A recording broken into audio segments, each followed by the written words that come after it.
बढ़ती महंगाई के बीच इस बैंक से आई राहत भरी खबर। वाहन ऋण, पर्सनल लोन एवं अन्य ऋणों पर घटाई ब्याज की दरें। लोन लेना भी हुआ आसान। केसीसी या ऋण लेने में बरतें सावधानी, अनजान लोगों से रहें दूर। ज्यादा जानकारी दे रहे आर्यावर्त ग्रामीण बैंक के क्षेत्रीय प्रबंधक अमित रंजन शर्मा। जहां पूरे देश में महंगाई की चर्चा जोरों पर हो रही है और दिन प्रतिदिन किसी न किसी चीज़ों के दाम बढ़ रहे हैं, ऐसे में कुछ चीज़ें ऐसी भी हैं जिनमें राहत की खबरें आ रही हैं, यानी कि जिनकी कीमतों में गिरावट दर्ज की जा रही है। ज़्यादा जानकारी के लिए हम मौजूद हैं जनपद बाराबंकी के आर्यावर्त ग्रामीण बैंक से। यहाँ के रीजनल मैनेजर हैं अमित रंजन शर्मा जी। उनसे हम बात करेंगे और जानेंगे किस प्रकार की चीज़ों में गिरावट दर्ज की जा रही है। आपका बहुत बहुत स्वागत है शर्मा सर। सर, किस प्रकार से दरों में और किस प्रकार से ब्याज की दरों में कमी आ रही है, इसके बारे में हमारे दर्शकों को जानकारी उपलब्ध कराएं। नमस्कार, मैं अमित शर्मा, आर्यावर्त बैंक का क्षेत्रीय प्रबंधक जनपद बाराबंकी। हमारी बैंक एक क्षेत्रीय ग्रामीण बैंक है जो कि मेनली ग्रामीण जनता की सेवा करने के लिए बनी है और उनके विकास में हम एक महत्वपूर्ण भागीदार हैं। जनरली हमारा जो होता है पोर्टफोलियो, मोस्टली जो फोकस होता है वो ग्रामीण जनता या रोजगार परक कामों में हम लोग का योगदान होता है और जिला में के जो भी विकास होते हैं उसमें सबसे ज़्यादा कंट्रीब्यूशन ग्रामीण बैंक के द्वारा ही किया जाता है। बिल्कुल। अभी भारत सरकार के दिशा निर्देशों के अनुसार, DFI के गाइडेंस के अकॉर्डिंग हम लोग पूरे राज्य स्तर पे मेगा क्रेडिट कैंप ऑर्गेनाइज करके ऋण वितरित करना है रोजगार परक कार्यों के लिए, जिसमें कि हमारे इस जनपद में हमारे बैंक को कुल 1560 जो पूरे सारे बैंक को मिलाकर ना, उसमें सर्वाधिक 560 हमारे बैंक को ऋण करना है। ये जो ऋण होते हैं जो रोजगार परक, गरीबी उन्मूलन के लिए, इनका ब्याज दर बहुत सस्ते दर पे देते हैं और मतलब कि 3% से लेके और बहुत कंसेशन और सब्सिडी होती है। बट एट द एंड हम लोग भी एक व्यावसायिक संस्थान है और प्रॉफिट हम लोग को भी होगा, तभी हम सेवा प्रदान कर पाएंगे। बिल्कुल। तो इसी क्रम में हमारे पास रिटेल बिजनेस भी होता है ऑप्शन, और वो कम्पिटिटिव होता है। कुछ समय तक जो हमारे रेट थे, जो इंटरनल हमारे कैलकुलेशन होता है, वो थोड़ा हायर साइड जा रहा था। तो हमारे आवास ऋण, वाहन ऋण और जो व्यक्तिगत ऋण होता है पर्सनल लोन, वो थोड़ा हायर साइड था। तो अभी हमारे बैंक के वर्तमान अध्यक्ष श्री अमिताभ बनर्जी ने इस पर चिंता जाहिर की और 1 मई से इन सारे ऋण को हमारे कोशिश हुआ कि जितने भी बैंक से उनसे सबसे कम दर पे हम लाने की कोशिश करें कि हमारे ग्राहकों को हम बेहतर दर पे ऋण उपलब्ध करा सके और उनको जो अभी महंगाई की मार, जैसे आपने बताया, उनमें हम एक राहत दे सके।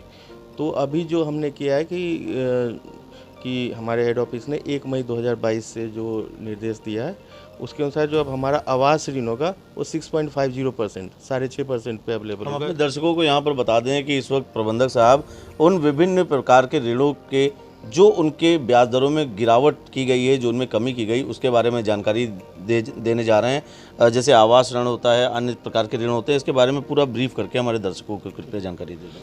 तो आवास ऋण में जो है वो हम लोग अभी तक हम लोग का 8% था, उसको घटा के 6.50, 6.5% किया गया। एकदम मैंने ड्रास्टिक रिडक्शन हुआ, 6.5% पे हम लोगों ने किया। इसी तरह जो कार, बाइक, इसके लिए जो हमारा होता है लोन, वाहन ऋण बोलते हैं, उसमें भी हम लोगों ने 6.85% पे किया, जो कि अभी तक वो भी 8% पे था। फिर पर्सनल लोन जो हमारे यहाँ एक बहुत ही पॉपुलर स्कीम है, पहले सिर्फ हमारे बैंक में था, उसको कॉपी करके दूसरे बैंक ने भी जारी किया। जो सैलरीड क्लास है, जिनके हमारे यहाँ वेतन आता है, तो उनका 13.25% था, उसको भी घटा कर हम लोगों ने 12.5% किया गया कि हमारे भी रेट और शर्तें कम्पिटिटिव हो सके और हम अपने कस्टमर को जो अभी महंगाई से जूझ रहे हो एक राहत दे सके कि वो अपने सपनों को साकार कर सके, प्लान कर सके। क्योंकि जो कार होता है, आवास होता है, और ये सब लोग का सपना होता है और इसमें एक लॉन्ग टर्म का कमिटमेंट होता है। जैसे आवास आप लेते हैं तो कम से कम 20-25 साल का लोन होता है, और इसमें आपको जितना सस्ता मिलेगा ऋण उतना आपके लिए प्लानिंग अच्छा होगा। तो इसमें एक माननीय अध्यक्ष महोदय के दिशा निर्देशों में हम लोगों ने एक कोशिश की है कि हम अपने प्रोडक्ट को और ग्राहकों को एक अच्छा सेवा दे सके, अच्छे दर पे एक बेहतर सुविधा दे सके। अच्छा सर, अगर बात करें तो बैंकों के द्वारा प्रदान किए जाने वाले ऋण की आवश्यकता उन तमाम लोगों को होती है जो इसकी ज़रूरत समझते हैं और उसके लिए अप्लाई करते हैं। एक लगातार देखा जाता है तो लोगों को अनभिज्ञता रहती है, लोगों को जानकारी ही नहीं रह पाती है कि किस माध्यम से वो ऋण के लिए आवेदन करें, और तमाम ऐसी शिकायतें भी मिलती हैं कि ऋण लेने के नाम पर उनके साथ वसूली कर ली जाती। इसके लिए क्या एक ट्रांसपेरेंसी की, एक पारदर्शिता की क्या व्यवस्था है ताकि ज़्यादा से ज़्यादा ग्राहक जिनको आवश्यकता है वो आपके बैंक से जुड़ सकें? ऋण जो है हर एक व्यक्ति का एक अधिकार है, एक टाइप से। कॉन्स्टिट्यूशन में तो नहीं लिखा हुआ है, लेकिन एज अ बैंकर मैं बोल रहा हूँ कि वो अगर पॉजिटिव रीजन से लेंगे, माने उसमें एक रीज़न है कि प्रोडक्टिव पर्पस से, पॉजिटिव रीजन से, अगर आप एक सही नेटवर्क रखते हैं, सही प्रोजेक्ट ला रहे हैं, तो ऋण आपको एक अधिकार के रूप में मिलता है।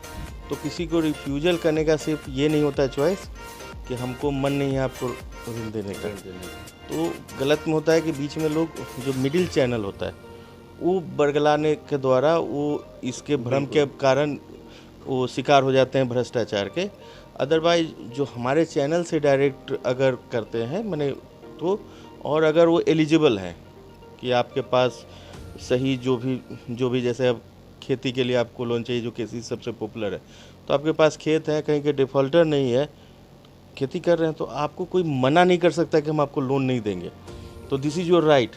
और उसके नाम पे बीच में अगर कोई कमीशन या कुछ भी ले रहा है तो वो समझिए कि आप भ्रमवश दे रहे हैं, भूलवश दे रहे हैं। दूसरा चीज़ क्या है कि अगर कहीं हमारे बहुत सारे यूनिट है, अगर वहाँ पे अगर कोई आपको दिक्कत आ रही, तो अब हमारे चूँकि ग्रामीण बैंक स्पेशली सारे बैंकों में है, नेशनलाइज बैंक और सब में एक चैनल बहुत ट्रांसपेरेंट है। हमारे यहाँ पे जो शिकायत होता है उसको बहुत सीरियसली लिया जाता है, और मल्टीपल चैनल्स है हमारे पास, हेड ऑफिस, आरओ, फिर RBI, ombudsman, PM portal, CM portal, DM, दुनिया भर की हमारे पास चैनल बना हुआ है। अगर वो शिकायत होता है तो हम लोग उसका तुरंत मेरिट और डिमेरिट पे डिसीजन ले लेते हैं कि अगर कोई एलिजिबल है और उसको जानबूझ के डिनाई किया जा रहा है, तो इसको हमारी बैंक या इंटायर बैंकिंग सिस्टम जो गवर्नमेंट द्वारा इस्टेब्लिश किया गया बहुत सीरियसली लेती है, और वो मतलब एक सीरियस विजिलेंस एक्शन जो कंसर्न पर्सन के लिए लिया जा सकता है।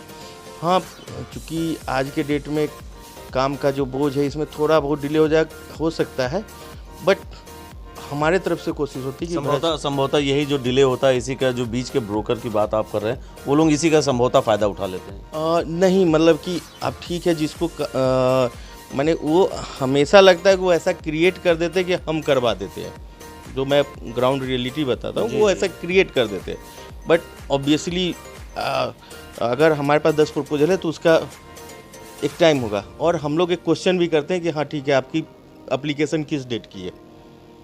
हर चीज़ की मार्किंग है। डिजिटल में आप फुटप्रिंट्स को नहीं मिटा सकते। बिल्कुल, जिस दिन आपका एप्लीकेशन लोड हुआ सब चीज़ है, आपको बस चैनल्स पते होने चाहिए, अपने राइट्स होने चाहिए, और पॉजिटिव फ्रेमवर्क में, और कहीं के कोई निगेटिव आपका क्रेडिट हिस्ट्री नहीं होना चाहिए। निगेटिव क्रेडिट हिस्ट्री का मतलब कि आपने किसी बैंक से ऋण लिया और उसको टाइम से, समय से अदा नहीं किया। अगर वो नहीं है, आपका जो कैपेसिटी है फाइनेंशियल नेटवर्क उसके अनुसार अगर अप्लाई करते हैं, तो फिर बैंक्स के पास आज के डेट में इतने चैनल्स हो गए हैं चेक एंड बैलेंस के कि राइट टू रिफ्यूज बहुत लिमिटेड हो गया है। तो मतलब हमें बोनाफाइड रीज़न देना ही पड़ता है कि हम क्यों रिफ्यूज कर रहे हैं या हम क्यों डिले कर रहे हैं। अगर आपका प्रपोजल आया 7 दिन 10 दिन तो हमने मान लिया कि आप काम के बोझ में थे, लेकिन अगर 3 महीने से पड़ा हुआ है तो this is a serious question कि ये कुछ ना कुछ जानबूझ कर, और उसके लिए हम लोग हमारी जो इंटरनल मैकेनिज़्म, एक्सटर्नल मैकेनिज़्म हमारे पास आरबीआई भी देखती है, नाबार्ड भी देखती है, स्टेट गवर्नमेंट के भी मैकेनिज़्म है, और डीएफआई भी देखती है। हम लोग खुद इंटरनल इंस्पेक्शन होता है, हम लोग टाइम जाकर देखते ब्रांचेज में लोन एप्लीकेशंस की पेंडेंसी क्या है, क्यों है। तो वो इतने मैकेनिज़्म चेंज होता है कि उसमें भ्रष्टाचार का जो रोल है वो बहुत मिनिमल है। बस यही है कि कस्टमर, जो मेरी समझ है, जो मैंने एक्सपीरियंस किया है जी कि कस्टमर मान के चलता है कि वहाँ नहीं है और वो डायरेक्ट चैनल पे नहीं आता है। अगर कस्टमर डायरेक्ट मैनेजर से पहुँचे और अपनी बात कहे तो उसका जो शोषण होता है वो रुक जाता है। हम लोग की भी कोशिश होती है कि ऐसे लोग हमारे शाखाओं के आसपास पनप ना पाए, लेकिन हमारी लिमिटेशन है, हम अपने इंटरनल मैकेनिज्म पे कर सकते हैं। अगर हमारी शाखाओं के बाहर जाता है तो जो हमारे ये दिया गया है, हमारे पास जो निहित जो हमारे पावर है वो उसको हमको कंट्रोल करने का नहीं। बट हम जहाँ तक होता है कि ट्रांसपेरेंट और कस्टमर मीट भी करते हैं। नबार्ड के द्वारा स्पॉन्सर्ड FLC भी कैंप होता है जहाँ पे हम लोग बार बार उनको प्रोवाइड करते हैं। जितने भी हमारे एडमिनिस्ट्रेटिव ऑफिसेज हैं उनके नंबर पड़े होते हैं कि डायरेक्ट वो हमारे HO CBO को फ़ोन कर सकते हैं, हमारे टॉप से लेके हर लेवल पे चेक कर सकते हैं। तो कस्टमर को अवेयरनेस जितना होगा उसका एक्सप्लॉयटेशन का जो रेशियो होगा उतना ही कमते जाएगा। बहुत बहुत धन्यवाद मैनेजर साहब, काफ़ी ज़्यादा जनउपयोगी जानकारी आपने हमारे साथ साझा की। आप थे जनपद बाराबंकी से आर्यावर्त ग्रामीण बैंक के रीजनल मैनेजर जी, जिनका साफ ये कहना है कि जिस तरह से वर्तमान समय में बढ़ती चीज़ें, जो महंगाई बढ़ रही है, उस पर तो अभी लगाम की कोई बात नहीं की जा सकती, लेकिन बैंक दर आपको इसमें राहत जरूर दे रही है। इसके साथ ही उन्होंने एक बहुत प्रमुख बात बताई, जो शोषण होता है, जो उन ऋण धारकों का शोषण होता है जो बैंकों में जाते हैं और बैंकों में बैंक से पहले ही वहाँ के स्थानीय लोग जो लगे रहते हैं, जिन्हें ब्रोकर कहा जाता है, या जो बैंक और ऋणकारी के बीच के माध्यम का कार्य करते हैं, उनसे बचना चाहिए। उनका ये साफ कहना है कि वो वहाँ के मैनेजर से मिलें, जिस कारण से बीच में जो ये शोषण होता है, जो ऋणकर्ता होता है उसका वो शोषण होता है, वह शोषण रुक सकेगा। जनपद बाराबंकी से सरदार परमजीत सिंह के साथ द कैमरा 199 के लिए नितेश मिश्रा।